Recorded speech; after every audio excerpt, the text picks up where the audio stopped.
Lovers, thank you for joining us. A little bit of start of the show silliness there for those of you watching on video, but thank you for joining us. This is 5 Minutes with Robert Nasir. I'm joined as always by my co-host Amy Nasir, and Hello. you know who you are. All of you. Yes, Amy may be louder than me today. We've got some microphone issues. I don't know why, but my microphone is determined to only be on the left channel, but I'll go use Amy's mic, and you can hear me. Hi there. Thank you for joining us. We need to talk. We need to talk about trust. I have trust issues. No. The issue is trust. But first, today is Sunday, September 26, 2021, the 269th day of this, your best year yet, with 96 days. That means we're under 3 digits. 96 days left to make it magnificent. 96 days left in 2021. Whoa. This has been such a great year. We're not out of, some of the craziness out there yet, either in the political or the medicinal front, but 96 days left to make it magnificent. That means 90 days until Christmas. 35 days. 35 days. 35, that's like a month. 35 days until Halloween. Yes. Crazy. I feel the spookiness already. I can tell you there was Halloween shopping today, and there will be more. We're going to be loaded up. You think we could just dig out all of last year's Halloween stuff? But no, that is not going to happen. So, on this date, September 26th, 1928, so just under 100 years ago, Chicago's new Galvin Manufacturing Corporation began production. They opened up today. They were actually incorporated yesterday, well, in 1928, but started production today, originally incorporated the day before. Paul Gavin's new company, they started out producing battery eliminators, what we think of as adapters or wall warts. Ah. But very soon they began work developing radios for, this is 1928, radio's a pretty new thing, developing radios for automobiles. And in 1930, just 2 years later, they developed a model that Galvin called the Motorola. I thought you were going to say the galvanizer. Yes, well, the Motorola, because you had the Victrola. Mm-hmm. And Ola was a thing. They had Crayola by that time. So this was Shinola. So this was the Motorola, like a Victrola for your motor car. Oh, well. So the Motorola was so popular that eventually Galvin Manufacturing Corporation changed their name to Motorola. 1928, that started out. Also on this day, famous existentialist Martin Heidegger was born on this day in 1889, but as an existentialist, I guess his birthday doesn't really matter because nothing really matters. Everyone can see. Also, I was going to say that nothing really matters because Jennifer made a funny, she says, granola. Granola. I'm telling you, Ola is a thing. So it's just funny to think Motorola started out as radios for, because when we think of Motorola now, what do we think of? We think of cell phones. We think of the cell phone infrastructure, all the stuff Motorola does.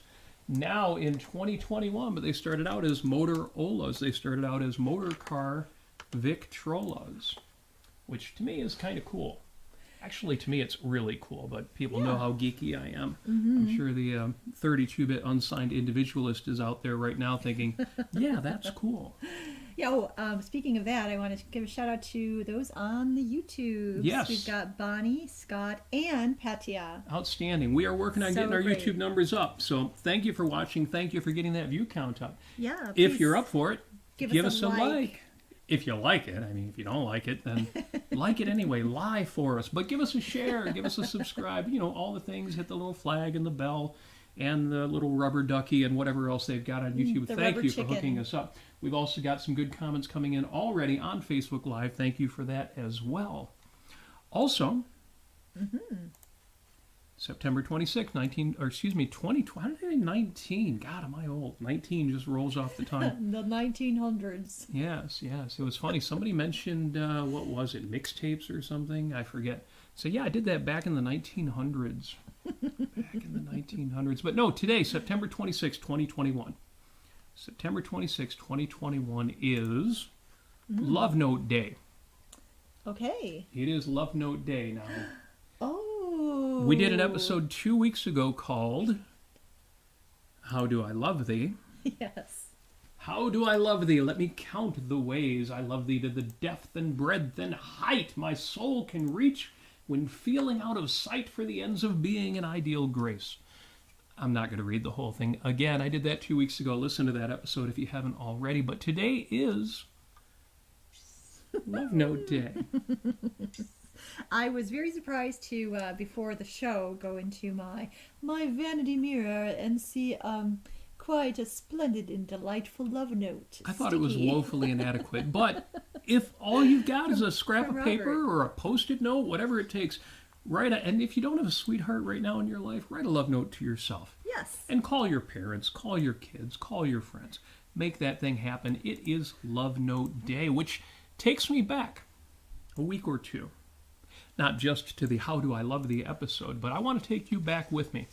In our discussion last Sunday about self-parenting, self-authoring, self-making, making yourself the self-made man, I mentioned Gena Gorlin's 2019 Ocon talk.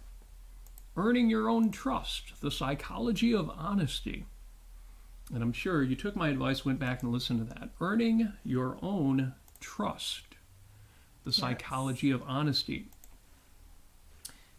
And I listened to the talk and realized, that's right, I mentioned last week that we need to talk again about trust. We had a discussion about this previously. In fact, I'm going to use some of those notes tonight. Important stuff, and it's quick. It's a quick discussion, but super important. In fact, that episode, we have episodes that have gotten hundreds of views. That one did not get a lot of views, and it really needs them. So I'm going to put a link to that in the show notes too, even though we're going to redo some of that discussion tonight. I cannot overemphasize how important this is. Incidentally, people use that expression backwards these days. I can't underemphasize how important you are to me. If it's not possible to underemphasize how important they are to you, that means there's no way that you can say something low enough for the low level of... Anyway, the point is, yes, I really do mean it when I say I cannot overemphasize how important this issue is. Sure enough, the subject came up again this week on the internets, on the Facebook, on the Twitter. You always put "the" before that if you were born in the 1900s. It came up on the Instagram. And once again, and not just young people, although usually young people, said, if the topic comes up, who do you trust? Or what does trust mean to you? Who do you believe you can trust? And the answer that invariably comes up, not from everyone, but from several people is, I don't trust anybody. You shouldn't trust people. Yeah, if you don't love anybody or trust anybody, you won't get hurt.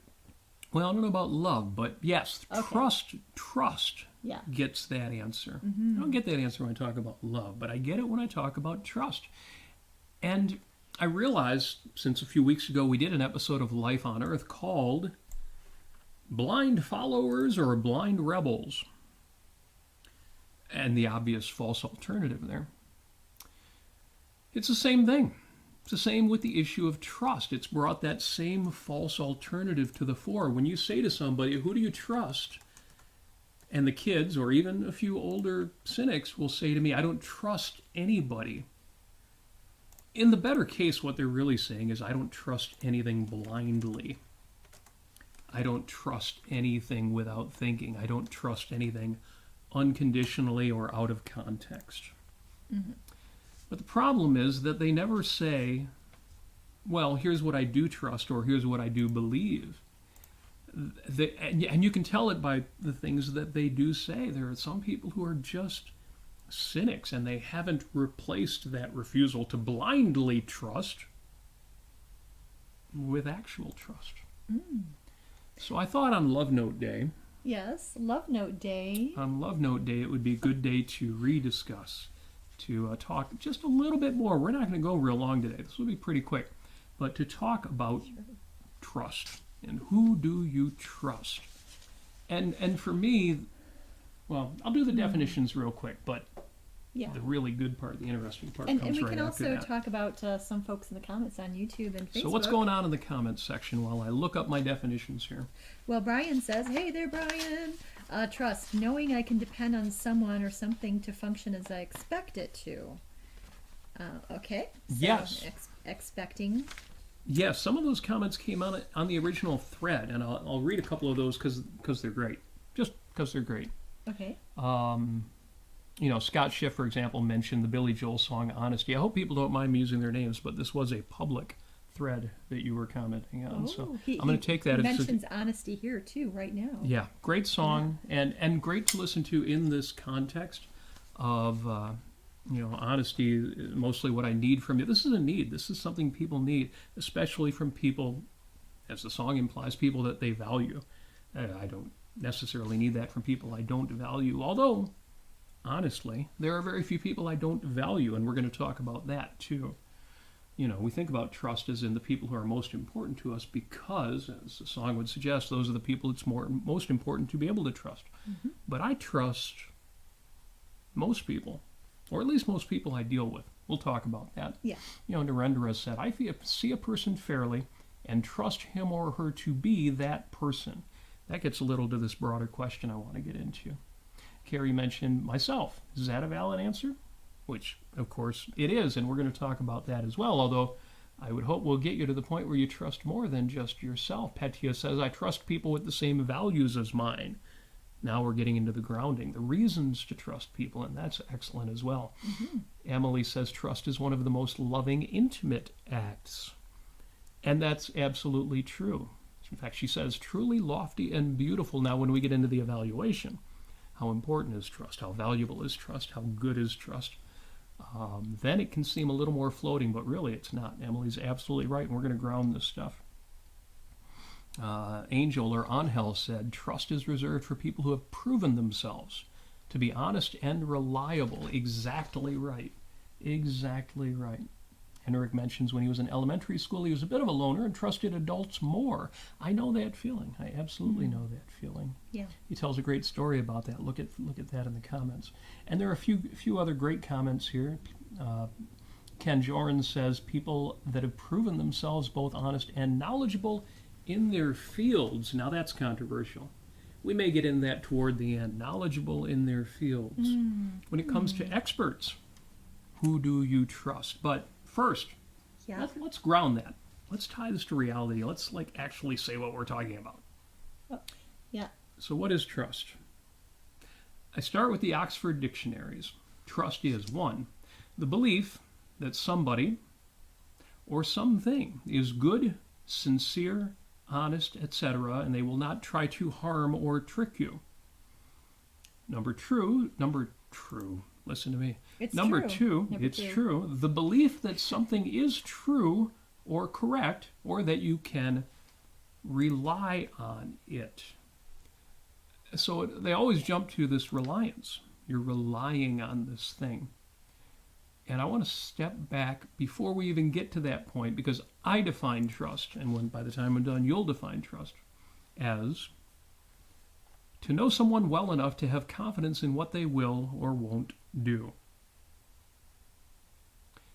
Working definition I'll be working with in this conversation. You can adopt this or not, but trust.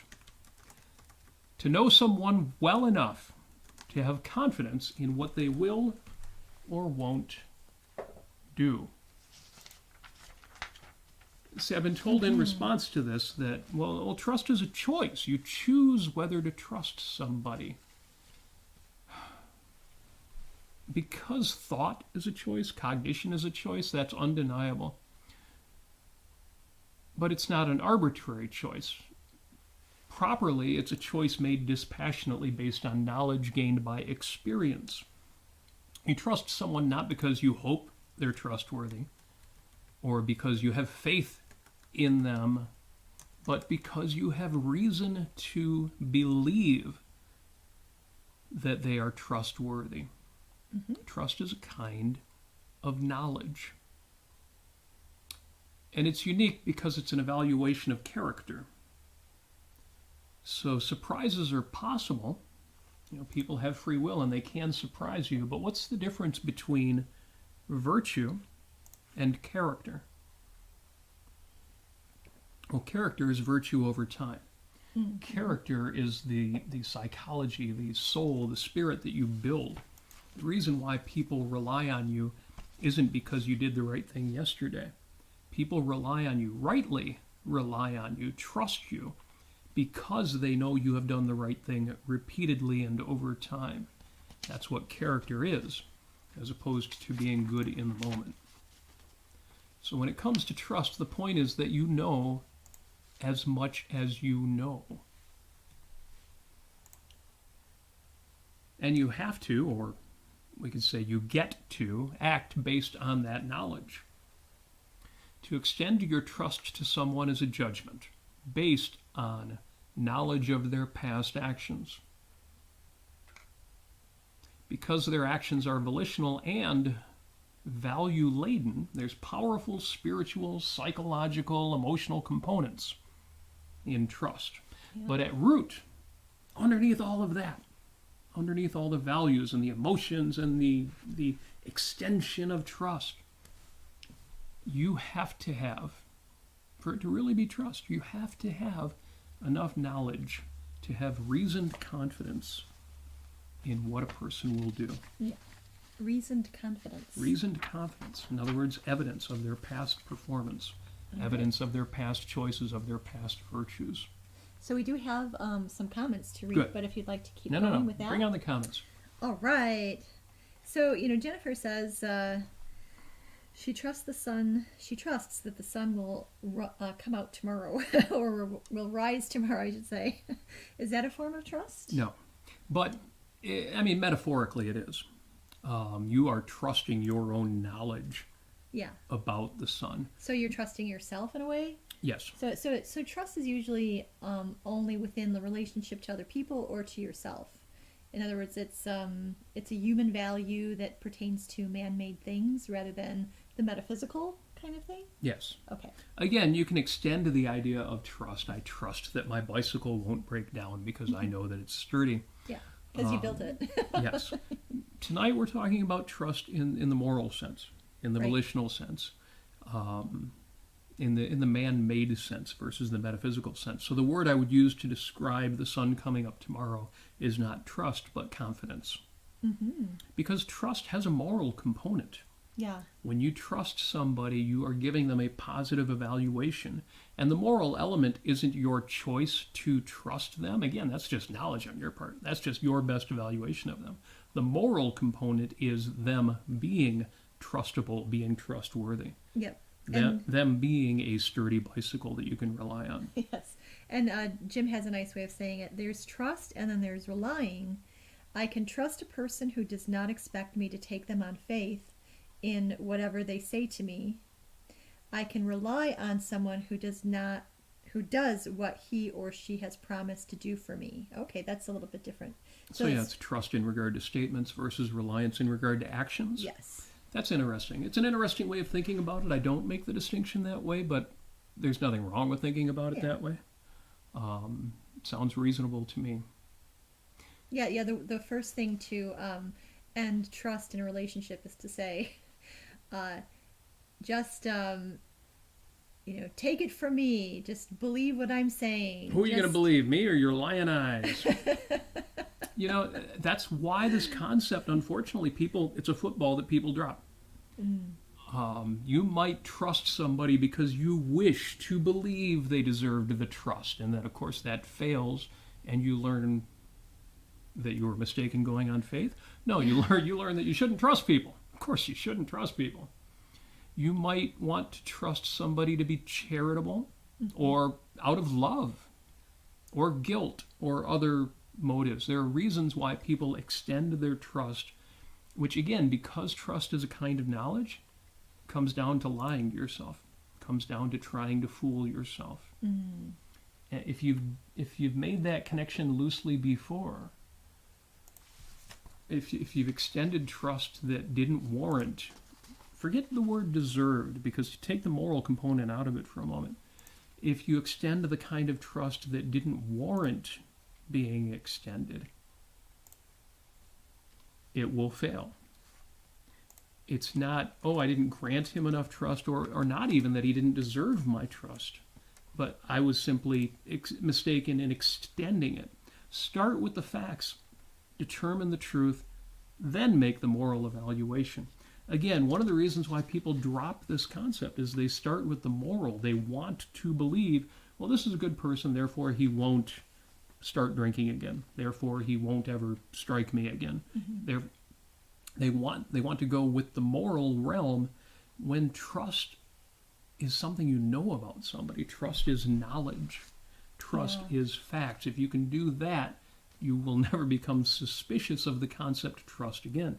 And then once established, then you can make that positive moral evaluation and say, how magnificent that I can trust you, that I know this about you, that you never let down the people you care about, that you never contradict your own values, that you never fail to practice the virtues that you really believe are virtues.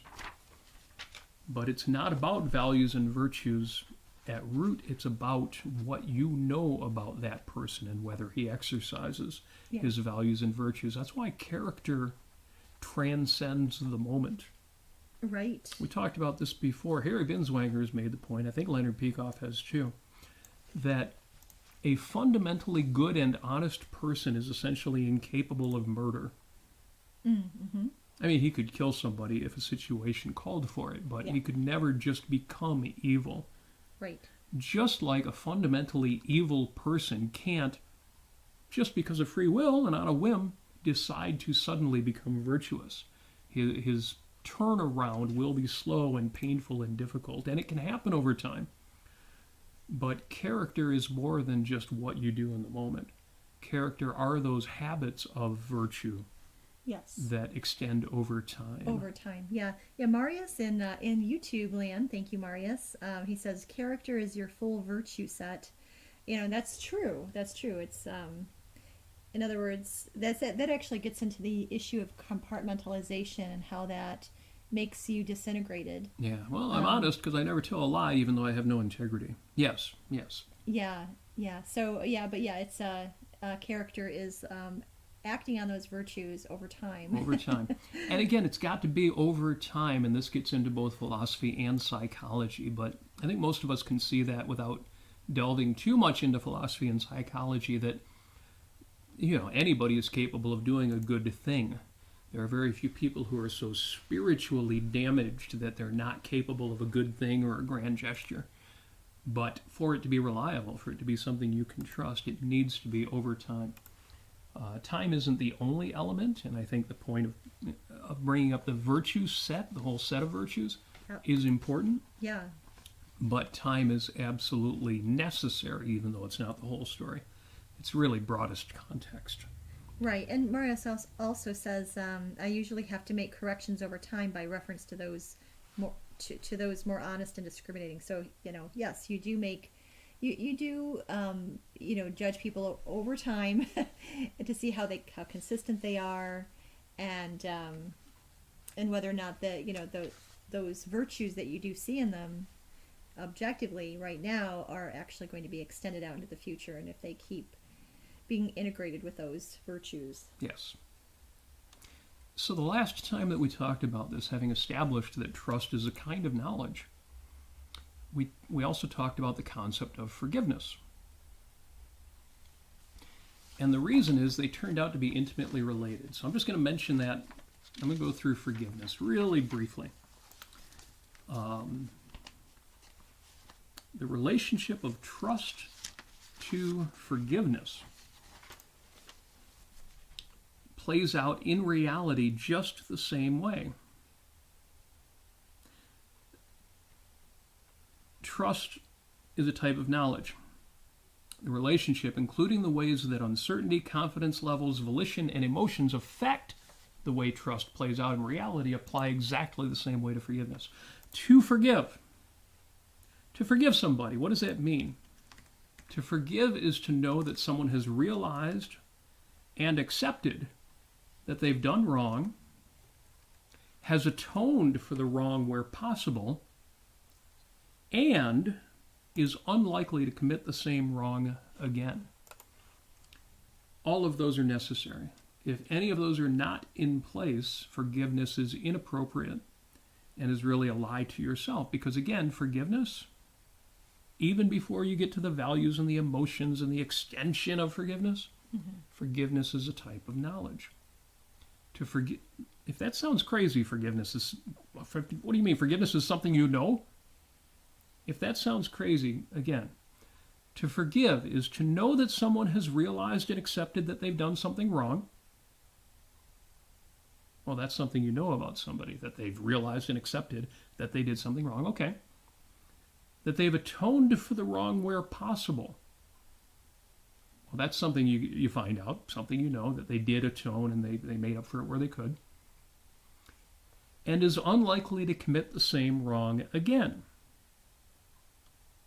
Well, is that something you can know and not go on faith, that they are unlikely to commit the same wrong again?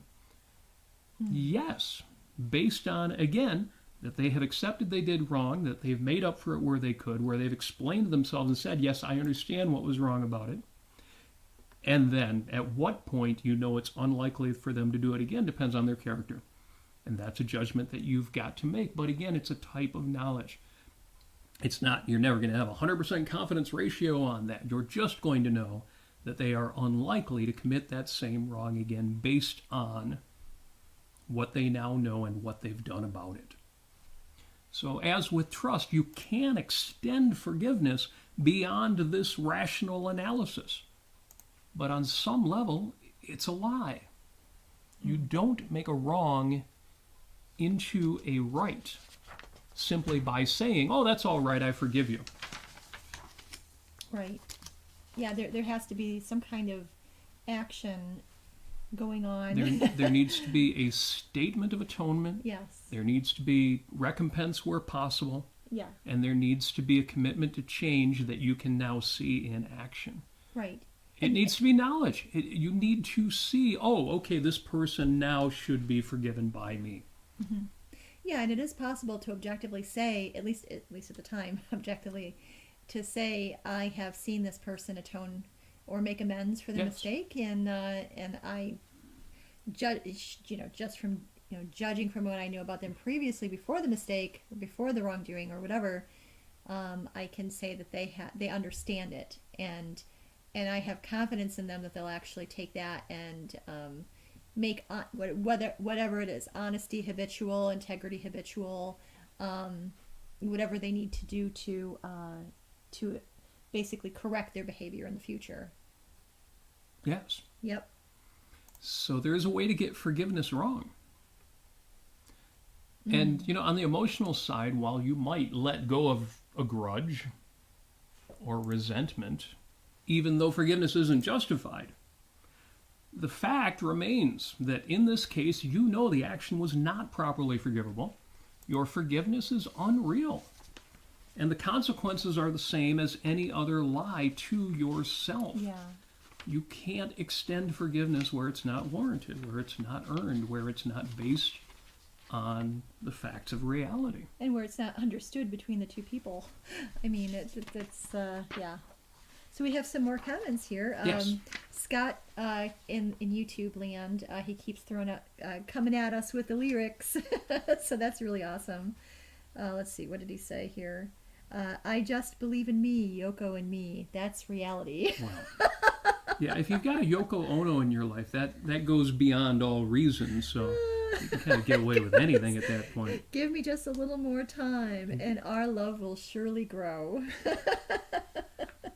What was that one? I can't even remember what band that. I know the song. I'm just trying to remember the band. I forget. It's one of those Scott, strange, you know like 46th floor elevators or something. One of these weird band names. Yeah, Scott will probably tell us. So yeah, it is. He also has a question.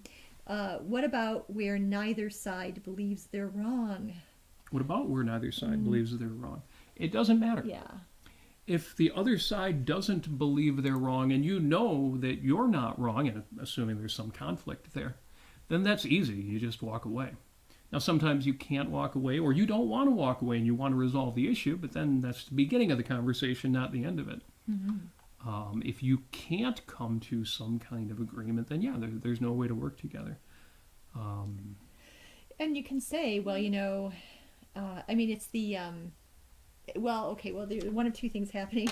Well, three things, actually. Either both parties are wrong, one party is wrong, or neither party is wrong. And there's something that was not communicated and something's misunderstood. And then eventually, I forget, was it Francisco and Atlas Shrugged said, if you've got two rational people who are having a disagreement, eventually reality will be their final arbiter or something. And eventually the truth will come out. And Truth will out. Yeah, the truth will out. So, then they will maybe even get back together after that misunderstanding or that part of the evidence or whatever was not quite evident to either of them. So, yeah. Three different things. We've got some more questions here. Yes. Well, Jim has given an example that I think he gave in the past as well, and it's a great one for this concept. He reminds us that Nancy in the musical Oliver is an example of someone who put too much trust in the character of someone despite first-hand evidence of their actions. Bill Sikes, Nancy's husband, beats her on occasion. But, as is suggested in the song she sings called As Long as He Needs Me, she keeps believing, apparently, that Bill is basically good. Her thinking has tragic consequences for her. Yes, about as tragic as you can imagine. Spoiler alert there. We'll leave it at that. Yeah, and then on the same theme, I think. and Mary Elaine says, can't there be altruistic forgiveness? Not that I'm recommending it. And the answer is, as I suggest, it's possible to do forgiveness wrong, with all the consequences that implies. You can extend forgiveness. And that, I'm going to go back to my notes here because I don't want to say this badly. It's an important point. When you do trust wrong, you're lying to yourself. So the same is true with forgiveness. As with trust, you can extend forgiveness beyond this rational analysis, this fact-based analysis. But on some level, this kind of forgiveness, this altruistic forgiveness, in Mary Elaine's words, on some level, it's a lie. You don't make a wrong into a right simply by saying, oh, that's all right, I forgive you. And while you might let go of that grudge or resentment, even though forgiveness isn't justified, the fact remains in this case. You know the action is not properly forgivable. Your forgiveness is unreal, and the consequences are the same as any other lie to yourself. Mm-hmm. Lying to yourself doesn't work. It leads to all sorts of disaster, and it doesn't help out the person you're extending the forgiveness to either. It's a kind of injustice, and it's a kind of dishonesty. Forgiveness is like love in that it's not something you give. Love is not something you give people fundamentally. Mm-hmm. That's you love somebody, you give them all sorts of things, and you give them that feeling of being loved. But love is fundamentally something you do. Mm-hmm. It's fundamentally an emotion and an evaluation on your part. Right. Love is a doing thing. And forgiveness is like love in that way. It's not primarily something you give somebody. It's not charity, it's not alms. You don't give forgiveness. Mm-hmm. Fundamentally, forgiveness is something you do. And you don't do it to another person. You do it within yourself, within your own consciousness. Because what you're doing, you're achieving a degree of knowledge and a consequent state of mind. You give love to somebody by expressing your love. But first and foremost, what you do is you love. Well before giving somebody love, you have to actually love them. You have to actually have that evaluation, that feeling, that emotion, that state of mind, that everything before you can give somebody love. It's obvious in the case of unrequited love. Mm-hmm. Or just loving a celebrity or a stranger, an artist, somebody that you fall in love with this person. They'll never know it. But that's okay, because that's not what love is. Fundamentally, love is something you do. And ditto forgiveness. Sure, you can tell somebody that you forgive them, but first, in your own mind, you must actually experience the fact that, despite what they've done, you evaluate them as warranting a positive evaluation and a second chance in your own mind, and not out of generosity or pity or duty or altruism, but because of who and what they are. And that is all done in here, in my own consciousness. And then, yes, I extend it out. And I say the thing, and we have that exchange and that experience and that brotherhood, or my refusal to do that when I realize, oh, it's not warranted. And I say, no, I can't forgive you for that thing. Start with the facts, because that's what it is. That's what forgiveness is. Yeah, I think that forgiveness in this case is the acknowledgement that you see in that other person a willingness and an active willingness to think differently about what they did, to think, to basically, not only expect themselves not to do the bad thing anymore, but to habitualize that and to also bolster, use it. And that's why objectivism, honestly, is so darn great, because there's so many wonderful virtues and concepts that are defined so very clearly that you can communicate with another person and say, say I was the one who did wrong and I misled somebody, or I wasn't entirely honest. And I can actually talk about that in terms that are understandable to both people, that are very clearly defined.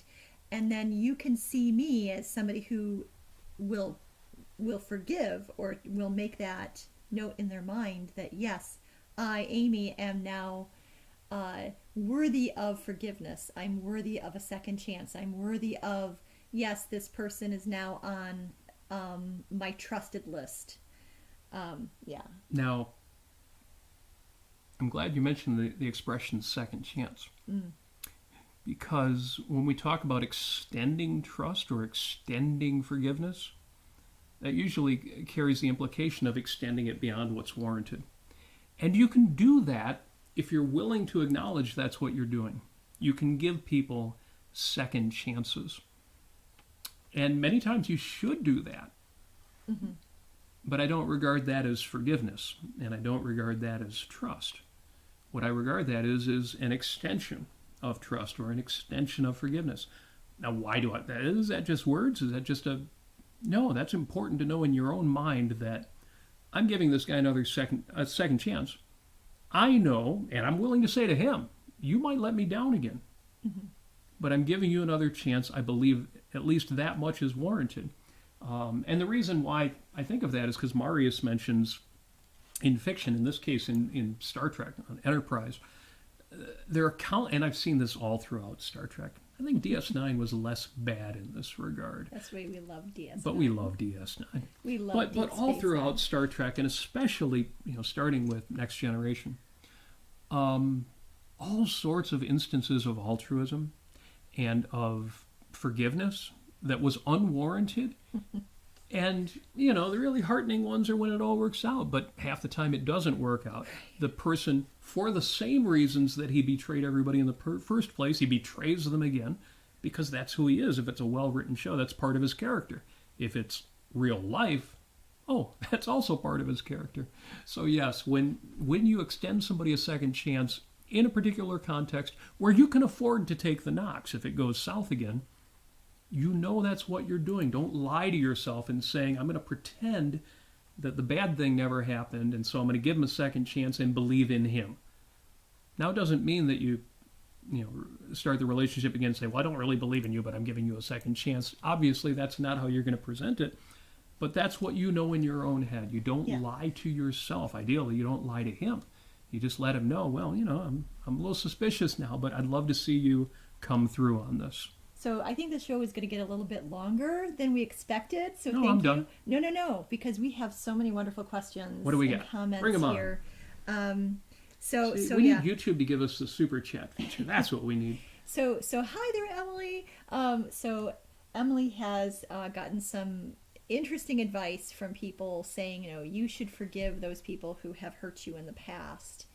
what does that mean? Well, usually it's out of context. Yeah, it is. And I think, well, let me take a stab at it and see if you have more. You're welcome to obviously tell me what you think. So I think that in those sorts of situations, like, you go on 2020 or whatever, one of these shows, and you see the mother of the son who was murdered by the guy who is now behind bars, and she's talking to him, and she's like, I forgive you, murdering person.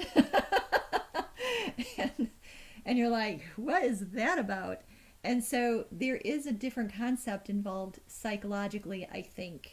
At least this is kind of how people rationalize it. The idea that you now see them, first of all, of course, if the murderer is behind bars, it's a lot easier to say this. You no longer see that person as an agent of evil. Obviously, that's easy if they're confined. But basically, I think what it alludes to is this idea that you are restoring your faith in humanity by no longer allowing that bad person to, take free rent in your head, and constantly thinking about how, and constantly believing that, or making that that bad action, that murder, basically remove any benevolence that you have for other people. In other words, turning you into a cynic. It's kind of a rejection of cynicism, at least from what I can see, from what I understand. To say, I forgive you, murdering person who is now not a threat to me, who is behind bars. That is, I think, what that is. It's basically a reaffirmation of the fact that most people are decent, and that you're not going to let this one person color your life forever. I think that's what it means. Otherwise, yeah, if they want you to forgive out of context, if they, that is absolutely absurd. It's evil to ask somebody, a victim, to do that, and I would entirely avoid that, and I'm not recommending that. So I think that covers it. Yeah, so we have more questions and more statements here, and thank you guys well, I'm so not very sure much. what the question was there. The question is, what do they mean by forgiveness when they ask you to forgive somebody who hurt you terribly in the past? Oh, well, that's easy. They're asking for mercy instead of justice. And sometimes, as you suggest, sometimes that works out. Sometimes the better nature of somebody does come through. That act of contrition combined with your act of forgiveness brings out something better in the person, and they decide to be a better person. Mm-hmm. But again, that's another case where you're not so much forgiving them as you're extending a second chance to them. Yeah. Yeah. And they're, because it's mercy and not justice. Right. Yeah. What is mercy? Well, but where does the value come from then if it's not just? And the answer is you're making a sacrifice. Right. Some would say an investment. You're taking a chance on that person. Sometimes that pays off. More often than not, it doesn't. Right. Because people are who they are. Yeah. But it does get, it's funny that it works out more than it should. Doesn't work out a lot. But it works out more than it should. It's easier to have a benevolent relationship with somebody who murdered if they're behind bars. It's not only easier, and I don't know that it really works out in the case of murder. Yeah. But why does that work? Why do people have that heartening reaction? Is it all about altruism? Is it all about original sin? Is it all about guilt? And that gets back to the question of, who do you trust? Mm-hmm. Which is what I wanted to get back to wrap up here. But I know we have some other great comments there. Who do you trust? You know who I trust? I trust you. Well, thank you, Veer. Thank you. I trust you, Robert. The reason I trust you, mm-hmm. It's funny, as soon as you say the reason I trust you, people are like, oh, I thought he was saying something really nice, but it's just a bunch of reasons. The reason I trust you, and I'm pointing my finger at the camera, you are wonderful, I shouldn't say listening audience because you are participating as well. The wonderful people who listen to this show, the reason I trust you is that I know you. I know that you're out there. I've seen the wonderful comments that come in. I know that you're engaged. I know that you're enjoying these discussions and occasionally finding valuable ideas in here to make your day better, maybe your week better, maybe your life better. Little bits and pieces that add up to something, discussions that we've had. But more than that, you are passengers on the same ride that I'm on. This life, this planet, being human, being a person. Why do I say that? That sounds very hooey, but I will go to a restaurant later and I will sit down and a waitress or waiter, a server, I guess we're supposed to use non-gendered descriptions now, somebody will come and take my order. It's 2021, it's a wonder that they're still allowed to be called orders. And they'll bring me back a cup of coffee, and a little later they'll bring me back food. And here's the crazy part. This is weird. I'm going to go to a restaurant. I'm going to order dinner. They're going to bring me drinks. They're going to bring me food. I don't know this person. I don't know anything about this person. And here's the wild and reckless part. I will eat the food. I will drink the drink. I will trust them not just to have not made lousy food, but not to poison me, not to kill me, not to serve me tainted food or poisoned food. And I'm not just trusting the waitstaff. I'm trusting the cook. I'm trusting the manager, the guy with the purse strings, the money. I will go to Starbucks and the barista will not poison my coffee. I'll go to a department store and the cashier will not add $1,000 to my credit card and pocket it. I will go about my life all day today and do these things and trust everybody I deal with.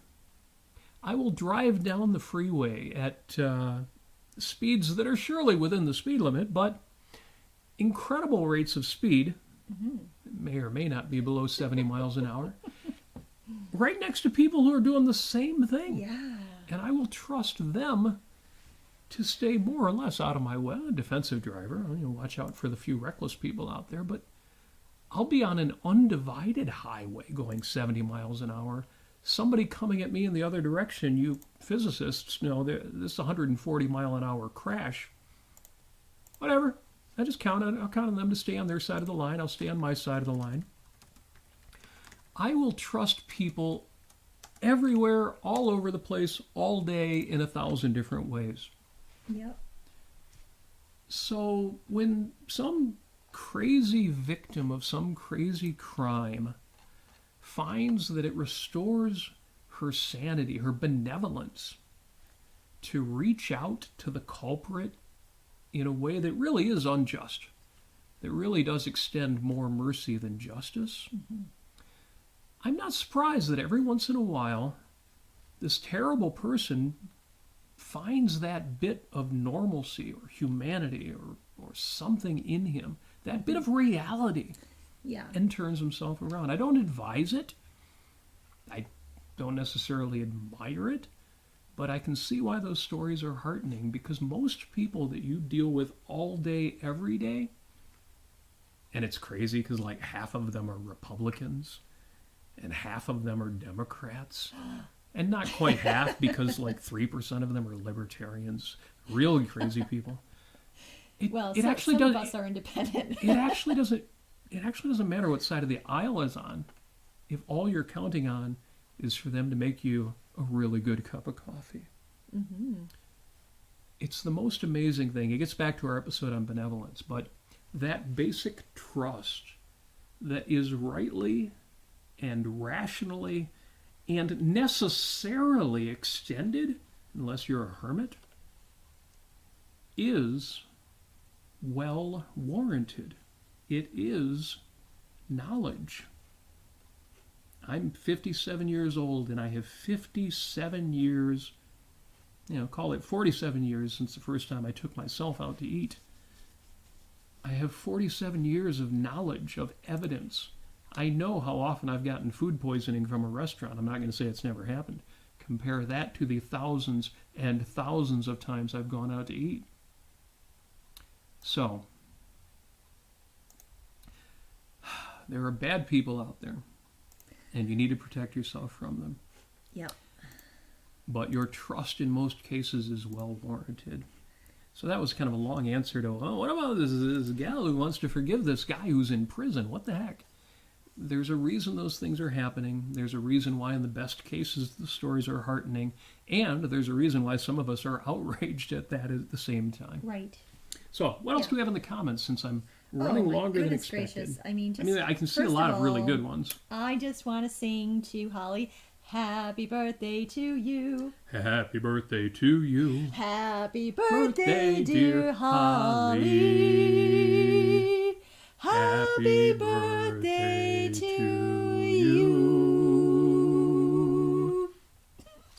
Yay! And, that was nice. And happy birthday to whoever else is having a birthday out there. If this ends up being one of our episodes that has 300 views or 365 views, then there will be 2 people having a birthday. Yay! Well, 50-50 odds. It's a funny thing how if you take 365 people, usually 2 of them are having a birthday. How does that work out? Shouldn't it be 1? But run the numbers. So happy birthday to everybody. Happy birthday to anybody who's celebrating a birthday this year. Very funny, Robert.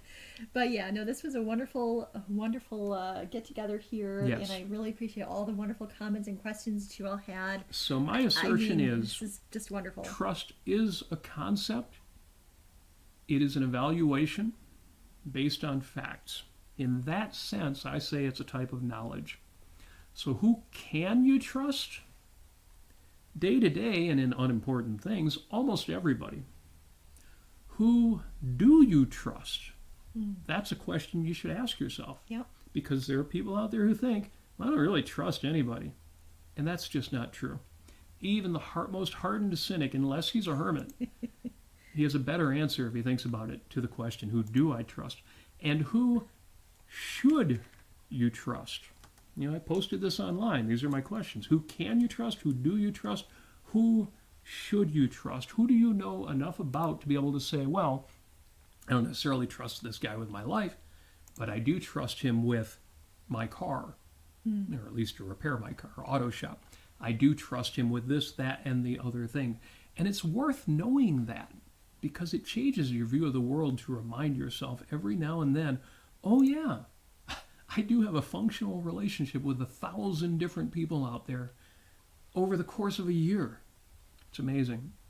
Yeah. And again, the final question to people who tell me, well, I don't really trust anyone, or nobody should really trust anybody. My final question is, and here's a question for each of you individually, and it's a question that I think we should each ask ourselves.